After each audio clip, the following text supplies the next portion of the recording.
as soon as I saw this story, I said, you know what? I gotta do a video on it, and to give you my experience at a technical college that I'm going to. Now, give a little background on my collegiate history.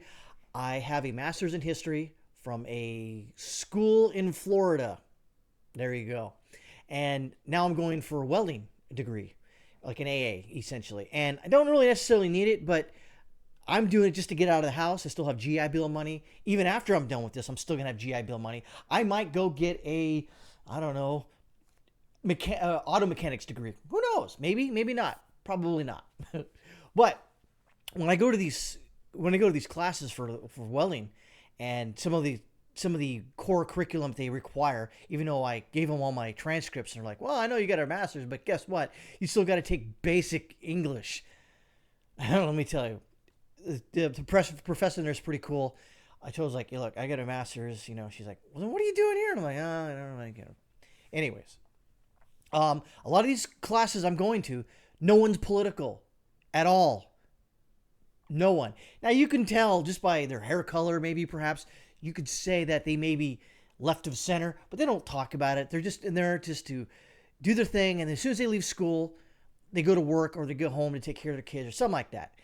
There's no time for shenanigans at these schools. Since this Israel-Gaza thing going off, there's no protests at school. There's no sit-outs. There's no graffiti. People go to this school. It's an accredited school, by the way. It's a very good school. Get their degree and then split. No shenanigans. There hasn't been any. Even in the welding department, there's no shenanigans. No one's, making waves or anything like that. People go there just get a degree and better their life. And you gotta take your hat off for them, because those people right there who are getting technical degrees, trades, are what keep this country going, not your stupid gender study degree. No one cares about that, and you ain't gonna get a job. Maybe, maybe not. So community colleges and trade schools are largely void of Israel-Hamas protests. Hamas.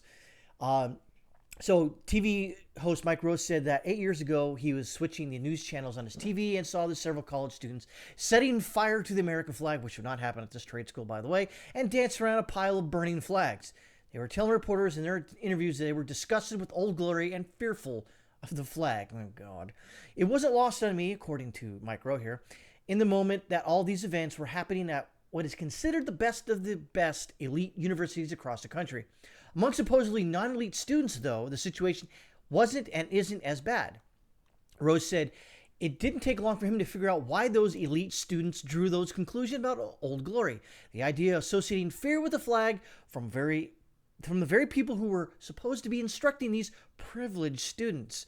Rose said evidence was crystal clear when Jonathan Lash, then president of Hampshire College, chose not to assure the students that no country offers more liberties to their people, and therefore there was nothing to fear from the flag. Instead, he spoke up in ways they understood to validate their fears. Lash actually removed any traces of the American flag, oh God, from the campus, and said in a statement that removing the flag from the campus will better enable us to focus our efforts on addressing racist, misogynistic, blah, blah, blah, blah, blah, anti-Islamic, phobic, LGBTQ, Batman symbol rhetoric and behaviors, Roll explained. Based environmental think tank left the college in 2018. Hampshire College, under Lash in 2015, was one of the first elite schools in the United States not to accept SAT scores from applicants. And you see that a lot going forward right now in any school, in part because Lash said SATs were strongly biased against students of color. Bullcrap. Rose said that if people are shocked by the blatant anti-Semitism among college students and by the students' clear lack of understanding of history, they haven't been paying attention to the ethos of supposedly elite universities for at least 2 generations. Higher education for decades has been trending not liberal, but radically left. Philip Magnus and David Waugh wrote earlier this year in the Independent Review that 60% of faculty in universities across the country identified as hard left. Magnus and Waugh wrote that while model college professor has been at political left of the public since 1960s, it wasn't until very recently that this overall skew obscured an underlying stability in political composition of faculty.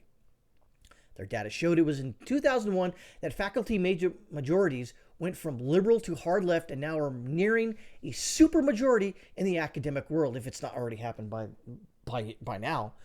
It is not lost on road that the two places of higher education where you don't see campuses erupting in violence and destroying the safety of Jewish students are trade schools and community college. And by the way, if this were to happen, I would step in and do something. Not violently, but I would shield this person from persecution. There's no at trade schools. There's no time for this crap. People there to get their job done and leave. They're not there to cause problems, cause issues. Assault any professors, because that's ridiculous. These people are a lot of times they're younger boomers, if you will, and they're just looking for extra paycheck, whatever. They're not. These people aren't necessarily apolitical for the most part. I'm pretty sure they got politics and they lean a certain way, but they're not out there to sway anybody. They're very cognizant of how people they think out there that could overreact of something that they say. So the typical financial aid package is huge at Harvard University, in which pro-Palestinian rallies have cost the school financial support from alumni. The total budget for a student this year is $80,000, with federal scholarship amounts set at $64,000. Over 55% of the students attending Harvard received federal grants and loans. Rose said, if you want to throw a little gas on the fire of the psyche of Americans sitting at home shaking her head, or his, how dare you assume my gender, wondering what these students are up to, just remember you're paying for it.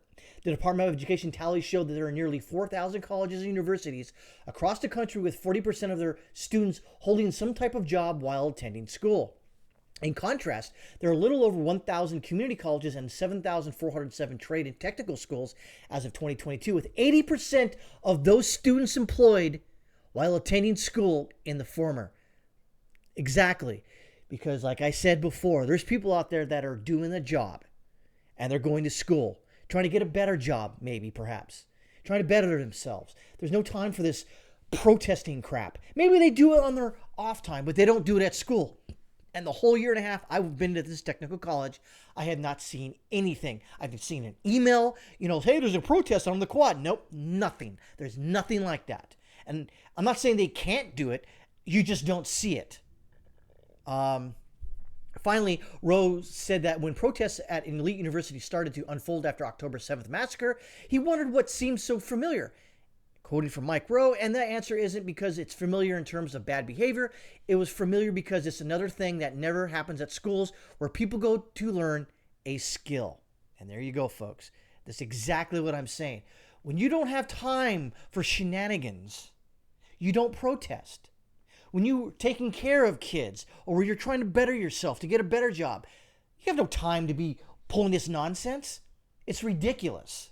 Technical schools don't have time for this. That doesn't mean that hasn't happened in the past. But since I've been to my technical school, I haven't seen it. I haven't seen it at all. Not a lick, not a whiff, not a waft in the air. Nothing. Nothing like that happens. And it just goes to show you that elite universities aren't elite. Your local technical college or your local community college will by far save you so much money instead of you going to a 4-year university. You can get your 2 years knocked out of the way at a way reduced price, and you get the same education and you at an accredited university. This is what happens. And if you've got children who are looking forward to college, my suggestion is obviously don't join the military, but have them go to a community college. Have them stay at home, pay rent, maybe get a job. Knock out their core curriculum, and then if they need to go to a 4-year university, if they need get it licked, I guess, go to a 4-year after that. But there's a wide range of education options in your local community. I'm obviously make sure it's a accredited school, but if it is, send them there. You're going to save a ton of money. And you get the same education you would at Harvard or Yale, one of these stupid indoctrination factories. You don't need to send your kids to that. It's ridiculous. And I guess in closing is, hey, look, there's people out there that may be political, but they're not political like these clowns you see on the screen, burning flags and getting, getting their dildo collection all razzled because, they saw a flag they didn't agree with, or someone who has a red hat that says make America great again. And send your kids to a community college or a technical school. Have them learn a skill that actually help them, not some gender study degree, because it's not going to help you one frickin' bit.